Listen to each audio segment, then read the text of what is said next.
بە پێویستمان زانیە وەکو کورد کە پێکاتی دووەمە لە عێراق ئەوانە ساڵانە لە دەستەی باڵایی دۆستان لە بەغدا بانکێشتمان دەکەن بۆ ئەوەی لەم 5 ڕۆژەدا بتوانین وەکو کورد چالاکیی کارە نمایشی جوان پێشان بدەین و کەلتوری کوردستان کە پێکەوە ژیان لە کوردستان نیشانی ئەو دۆستانە بدەین کەوا بەشداری ئەم پێشەنگایە دەکەین و خۆشبەختانە ئەم ساڵ بە چالاکیە کوردیەکان ئەم پێشەنگایە دەستی پێکرد.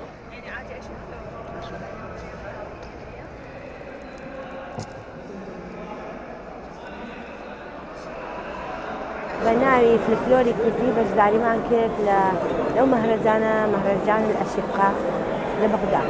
ئێمە حەزمان کرد کەلتوری کوردی بناسێنین بە خەڵک بەڕاستیەوە زۆر کەس هەیە لەسەر کەلتوری کوردی نازانێت. ئەوانش بەڕاستی ئێمە چیمان زانی هەموو زۆر پێیان خۆش بوو شتەکانیان دیت و جرفەکانمانیان زۆر بەدڵ بوو. هەدەفمان ئەوە نییە بین شت بفرۆشین، هەدەفمان ئەوەیە کەلتوری کورد بە خەڵک بناسێنین.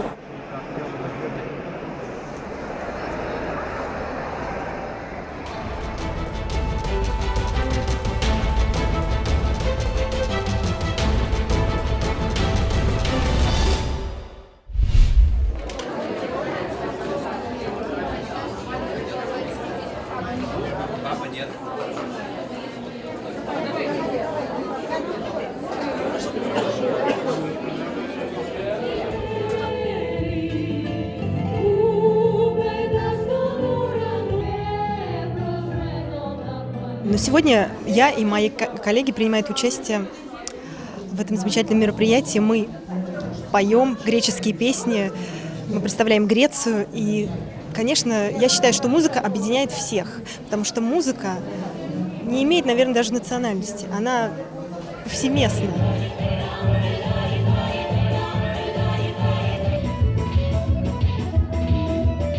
Это первый многонациональный фестиваль, который я очень рассчитываю, что станет традиционным не только в Тверском районе, но и в Москве.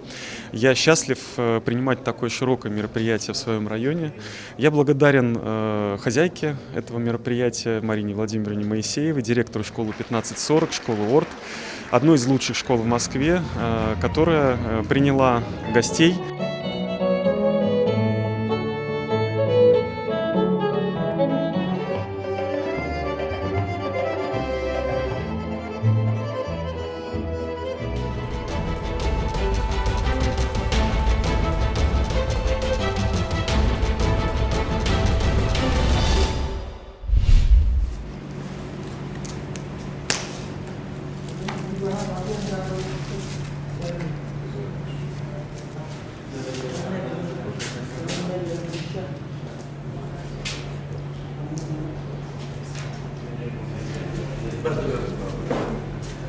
کردنەوەی ئەو پێشەنگانە لە کوردستان شتێکی زۆر باش و نخبەیە، بەڵام دەتوانم بڵێم جیاوازی هەیە ئەو سەردەمە لە سەردەمی هێشتایەکان، چوە ئەو دەمای خەڵک زۆر تامەزوری مەسەلەی خوێندن و خوێندنەوە بوو بەڕاستی، بەڵام ئێستا وا هەست دەکەم لەو سەردەمەی ئێستادا لە دوای 2000ەوە بە حکمی عەولەمە و ئینتەرنێت و تۆڕە کۆمەڵایەتیەکانەوە تۆزە خوێنەر کەم بووە، کەم وەڵا دەتوانم بڵێم زۆر تەحەدێک کەم بووە، بەڵام ئێستا هەر خوێنەری خۆی ماوە.